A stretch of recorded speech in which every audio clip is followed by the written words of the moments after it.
Bonjour les gens, alors vidéo numéro 28, je vais continuer de parler de l'énergie fulgurale. Voilà, alors quelle que soit l'époque, l'activité humaine n'a pu se passer de sources énergétiques. À certains égards, l'histoire de l'énergie est un raccourci de l'histoire des hommes, une saga passionnante et totalement méconnue, stupeur à tous les étages. Alors au fil des âges, on a reconnu différentes sources d'énergie.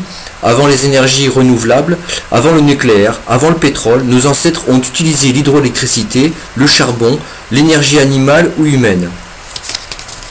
Alors voilà, l'homme contemporain se sent tout petit quand on voit tout ce qui a été construit, tout ce à quoi ils avaient accès, d'accord, toutes ces énergies, tous ces pouvoirs, toutes ces capacités.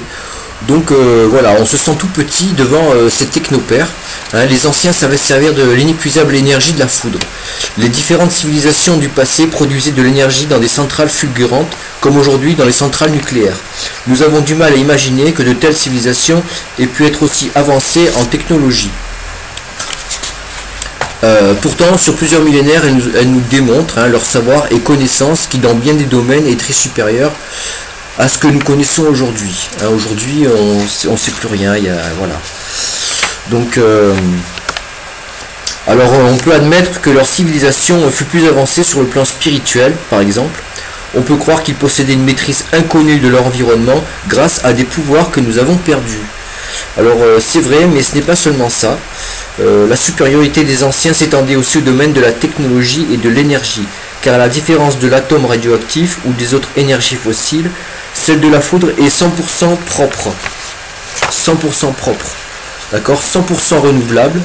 Ils avaient une parfaite maîtrise de la gravitologie et de l'électromagnétisme. En effet, comme leurs multiples activités demandaient d'énormes quantités d'énergie, ils produisaient de l'énergie virile dans des pièges à foudre ou centrales fulgurales. Le principe en est fort simple, si la réalisation l'est beaucoup moins, un capteur attire l'éclair, un éclateur l'émiette en boule, des lignes conductrices, métalliques ou non, acheminent des boules d'énergie jusqu'au lieu de consommation. Les centrales à foudre se composaient donc de 3 machines principales.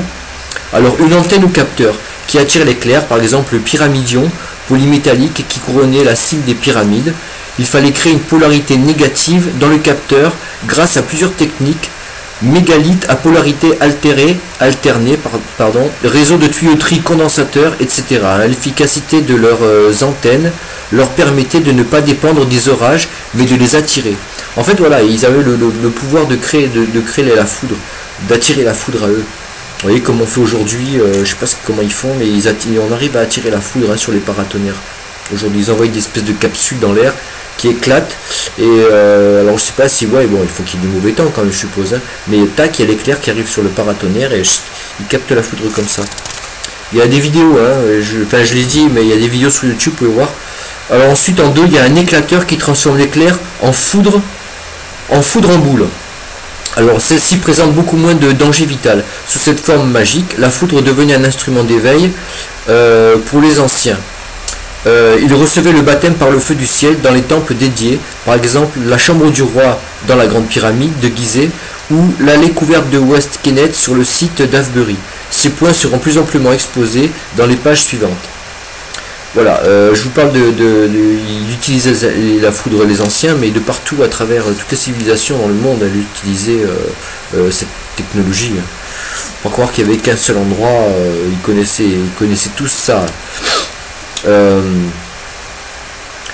En 3, un système de lignes conductrices qui achemine l'énergie jusqu'à des lieux de consommation, voilà, les alignements de menhirs et de pierres dressées qui couvraient jadis toute l'Europe occidentale, ou bien des canalisations parfois souterraines. Vous voyez ces fameuses lignes d'énergie. On a retrouvé souvent des systèmes d'irrigation très complexes que ces grands hommes avaient mis au point. Jusqu'ici, les archéologues n'ont pas compris la fonction des tuyauteries dans les sous-sols de Tiwanaku, de Teotihuacan ou d'ailleurs. En face de cette énigme, une très antique maîtrise de l'eau, ils se sont contentés de baptiser ces peuples civilisation hydraulique avant de refermer le dossier. Mais ici, les recherches continuent. Donc vous voyez, aujourd'hui au niveau de la science, il y a beaucoup de choses qui nous sont cachées, voilà, faut pas qu'on sache, ça va à l'encontre de ce qu'on nous dit de l'histoire, les pauvres hommes des Cro-Magnons, et tatati, tatata. Voilà, donc je vais vous dire encore un autre truc, c'est vachement intéressant, c'est le triple usage de la foudre. Alors les anciennes civilisations avaient la maîtrise de la foudre et du vril, l'énergie atmosphérique et l'énergie subtile qu'ils captaient dans les centrales à foudre. L'énergie fulgurale était leur allié, mais la foudre était pour eux bien davantage que du courant électrique. Les déesses, les dieux d'avant, les tout-puissants des temps anciens, consommaient la foudre dans un triple but, spirituel, physique, mécanique, selon leur principe sacré, la Trinité en toute chose. But spirituel, la foudre en boule était reçue dans des temples dédiés, les chambres des pyramides ou celles des dolmens d'initiation. Elle offrait l'éveil des pouvoirs paranormaux. But physique, la foudre vibrait l'eau de boisson ou d'irrigation. L'eau de foudre est enrichie en nitrate. But mécanique, l'énergie fulgurale faisait tourner des machines électromagnétiques comme les nôtres. La difficulté était de provoquer à volonté les précieuses décharges atmosphériques grâce à un remarquable contrôle de l'eau. Vous voyez, donc ils pouvaient faire venir les éclairs. À chaque instant dans le monde, il y a quelques 2000 orages simultanés. Cela représente un total de 300 éclairs par seconde. Un éclair est une décharge de 20 millions de volts et d'une température de 27 000 degrés. Donc plus chaud que la surface du Soleil. Comme il y en a environ 300 par seconde, l'énergie de la foudre a un potentiel mondial de 6 milliards de volts par seconde, ce qui fait 6000 mégawatts seconde. Alors l'équivalent de 3600 grandes centrales nucléaires, mais sans les risques et les déchets durables. Vous voyez, c'est une énergie propre, non polluante, renouvelable, etc. Dans leur centrale à foudre, les ingénieurs de l'ancien monde produisaient d'énormes quantités d'énergie, des centaines de mégawatts. Seule une petite partie comblait les besoins spirituels, industriels et agricoles. Que faisait-il du surplus? Stockait-il le vril? Si nous produisons de l'électricité de bien des façons, nous n'avons pas résolu la façon satisfaisante le problème du stockage. Les anciens avaient contourné ce problème. La foudre est illimitée. Ils ne se souciaient pas de stocker l'énergie. Ils surproduisaient en fait. Voilà, ils pouvaient en avoir à volonté, à gogo. Et le surplus est remis à la terre où il féconde les sols par les nitrates de foudre. Voilà. Régulièrement, les ingénieurs déclenchent une pluie éclair qu'ils éclatent en boule et dirigent dans les lignes. Voilà. Alignement de mégalithes polarisés ou canalisation d'eau courante. Toute l'électricité non convertie en énergie mécanique vibre des réservoirs. Donc toute cette énergie, elle vibrait des réservoirs d'eau potable et agricole. Le surplus est remis à la terre. Leur savoir-faire était triple lui aussi. Donc vous voyez, ça rechargeait l'eau, ça a amené tout un tas de choses à la terre. C'est un truc de malade. Ensuite, ils disent d'abord attirer la foudre grâce à des plans d'eau. Attirer la foudre. Alors ils faisaient des grands plans d'eau. Je vais vous montrer une photo. Bon, c'est une petite photo, mais voilà, ils faisaient des grands plans d'eau, vous voyez. Bon, ils savaient ce qu'ils faisaient quand même. Puis construire au-dessus de l'eau des antennes ou capteurs de foudre. Enfin, par des moyens électriques ou par l'énergie vril, maintenir dans le capteur la polarité opposée à celle de la haute atmosphère, de sorte que la foudre soit attirée en permanence par le capteur. Le pyramidion, qui surmontait jadis les grandes pyramides, est un bon exemple de capteur de foudre. N'oubliez pas que les pyramides de Gizeh, les 3 grandes pyramides d'Égypte, étaient entourées d'un bassin. Celle de Teotihuacan aussi. Les ingénieurs atlantes n'avaient qu'à inverser la polarité du capteur pour déclencher les orages. Bon, je vous dis, ils disaient Atlante, mais c'est les anciens en général. Les orages. Les éclairs étaient alors éclatés en boules de foudre dont le flux était acheminé par des lignes électriques. Alignement de mégalithes polarisés ou canalisation d'eau courante. Comme j'ai dit, toute la fulguro-électricité n'était pas convertie en énergie mécanique. Le surplus était remis à la terre, qu'ils fertilisaient et dynamisaient. Finalement, pour eux, le stockage était dans le ciel, au cœur des nuages qui produisent la foudre. Ils n'avaient qu'à émettre un son, un fa dièse, me semble-t-il. Voilà. Et là, en dernier, donc vous voyez, intéressant la foudre, ce qu'on fait avec, à quoi ça sert, à tout. Bon. Alors, je vous parle en dernier, voilà, c'est les super armes antiques. Alors, c'est pas très long, vous allez voir ce qu'ils utilisaient.